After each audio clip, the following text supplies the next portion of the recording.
Today I'm going to explain the drama and thriller movie Centigrade, released in the year 2020.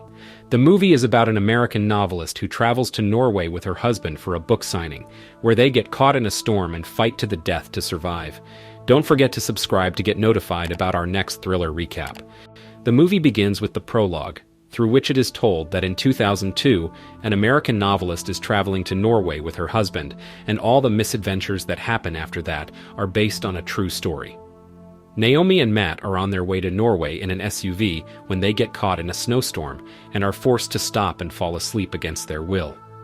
When they both wake up, they find that they are covered in snow. Naomi is pregnant and panicked by the whole situation. Matt tells her to calm down and tries to start the car to melt the ice from the engine. But the engine of the car is not working. Windows are also frozen due to the snow. Matt tries to open all the doors and windows of the car but fails. Naomi tries to contact someone on her mobile phone, but there is no signal, and its battery is soon going to die. Matt tells Naomi that they are on the side of the road. Maybe a passing car will see them and help them. But this is their illusion because, due to the snowstorm, their car and the road have also been covered in layers of snow. It is impossible for anyone to pass there in this weather. Naomi asks Matt for something to eat. He gives her a sandwich, which she relaxes by eating. Naomi's back starts to hurt, so Matt helps her relax in the back seat, and he asks her about the baby and if she's okay. Naomi says the baby is kicking, which means she's fine. Matt remembers that the rental guy told him that the car has a roadside kit. Matt finds blankets and a pack of candles in the kit, which turn out to be their treasure. Matt lights a candle, which causes the temperature inside the car to get a little too warm. They are also happy to know that they have air and will not have any suffocation problems. Matt tries to open the back door of the car once again but has no success. Naomi must pee, and they have nowhere to do it. Reluctantly, Matt gives Naomi a towel and tells her to pee on it. Naomi has no other choice, so she uses the towel and puts it in the kit. After relaxing, Naomi feels nauseous. They have no choice but to wait. They wrap small amounts of dry food in tissue so that they have only 12 days of food and 2 bottles of water left to consume. Naomi tells Matt that they shouldn't be sitting like that and should try to break the window, but Matt says that would be foolish because he doesn't know what's outside. He wants them to wait inside the car. Naomi asks him if that's the only plan he has, so Matt tells her she can use her cell phone to check. Naomi says she's already tried twice. They once again get into an argument about whose fault it is that they are stuck here. Matt finally tells Naomi to trust him and that he will find a way. The weather outside is still as bad as before. The 4th day of these people being stuck in this vehicle has already started. Due to the falling temperature, the car also starts freezing from the inside. Even the cold is beyond their tolerance now. Matt has stopped eating so that Naomi can eat more and not have any discomfort.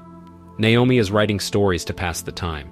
She leaves the lid of the water bottle open and the bottle falls, spilling a lot of water. They both argue on this too. Both are spending their days and nights in the car. Their car is completely covered in snow. They are both sleeping when they feel as if someone is knocking on their car from outside. They also make noises from inside the car and call for help. But soon they realize that it was all their illusion. Naomi is once again frustrated and starts to cry, but Matt assures her that everything will be fine. It has been a week since they got stuck in this storm. Matt tries to blow the snow off the window with a candle, which opens the window slightly.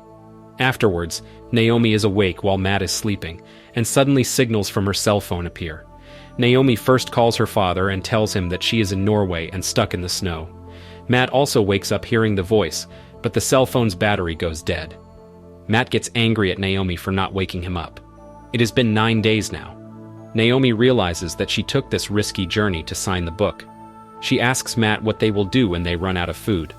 Matt tells her that he will soon be able to open the window a few inches and that they can eat ice that will last them a few more days. Naomi tells Matt to try to break the window one more time, and the two of them argue again. Naomi's health suddenly worsens, and she asks Matt for medicine. After taking the pill, she feels better. Matt asks her what she's taking the pills for, but Naomi doesn't tell him. She tells Matt that it's none of his business, so he shouldn't ask. Naomi adds that everyone has their own secrets, so they shouldn't pry into each other's affairs all the time. It seems like this couple is going through some trouble, and they don't have the ideal love of a normal couple. Matt is still trying his best to take good care of Naomi. Naomi tells Matt on the 11th that they should write their last letters, to which Matt says he doesn't want to hear anything like that. He suspects that this is what Naomi is writing. He wants to know about it, So Naomi reveals that she is writing a story about an old woman who used to be locked in the bathroom of her house. No one came to her aid. When the tenant came to collect the rent from this woman, when the door did not open, he broke the door. Matt finds this story like their own situation. Then they hear a car passing by. They both start hitting the car hard and call for help. Outside on the road, a WSV vehicle is clearing snow, which passes by without noticing their car. This time, Matt is also disappointed and tells Naomi that no one will come to save them. Matt finally tells Naomi the truth. He lost his job. He lied to Naomi about his vacation because he was embarrassed. Overhearing this, Naomi tells him that it all happened because Matt lied to her. Matt also gets angry upon hearing this and says that she never wanted a baby, which is why she's still taking the medication. Naomi says she kept the medicine just in case of an emergency. She wanted to fix everything. They both get angry with each other. The intensity of the frost is increasing. Matt is still trying to open the window. It has been 15 days. Matt collects crushed ice in a cut bottle. They have run out of food, and Naomi's condition has worsened due to weakness. She is also starting to feel pain, but she doesn't tell Matt about it. Naomi is sleeping when she suddenly feels hot and takes off everything. Naomi takes off the headrest of the seat and smashes the window glass with it. She also hits Matt when he tries to stop her. Naomi has labor pains. She is very nervous. She does not want to give birth to her child under these conditions. Matt encourages her and helps her. Reluctantly, Naomi gives birth to her daughter. Matt puts the placenta in the roadside kit. It has been 17 days since they were stuck in this car, and now they have both become parents.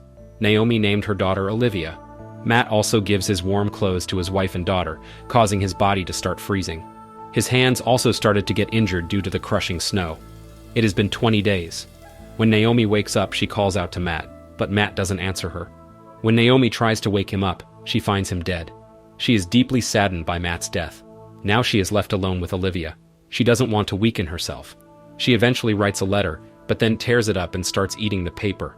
Once again, a car passes by on the road, but this time she doesn't even have enough strength left to call for help. Naomi's nerves are so frayed that she starts laughing while crying. Naomi's breast milk isn't enough because she hasn't eaten in days, and Olivia is starving. Naomi takes out her placenta for the sake of her daughter and starts eating, which gives Olivia a little too much milk. Now we see Naomi take off Matt's shirt to further cover herself and Olivia and start talking to Matt's dead body. It is now the 22nd day. Naomi feels that the snow is melting. When she looks outside, the weather has cleared. She says her last goodbye to Matt, finally gets out of the car with Olivia, and starts walking in one direction on the road. She is so weak that she cannot even walk. She reaches out to the residential place there for Olivia's sake. The movie ends with an epilogue in which Olivia and Naomi are rushed to a local hospital where they are treated for dehydration, hypothermia, frostbite, and malnourishment. Experts believe that these people survived because of the igloo effect. Naomi continued to write thereafter, dedicating all her work to her late husband. Overall, Centigrade is a great movie to watch with an amazing storyline, so make sure to check it out. To watch our next thriller recap, don't forget to like and subscribe, and let us know in the comments section about your next favorite movie that you would like us to recap. Stay thrilled.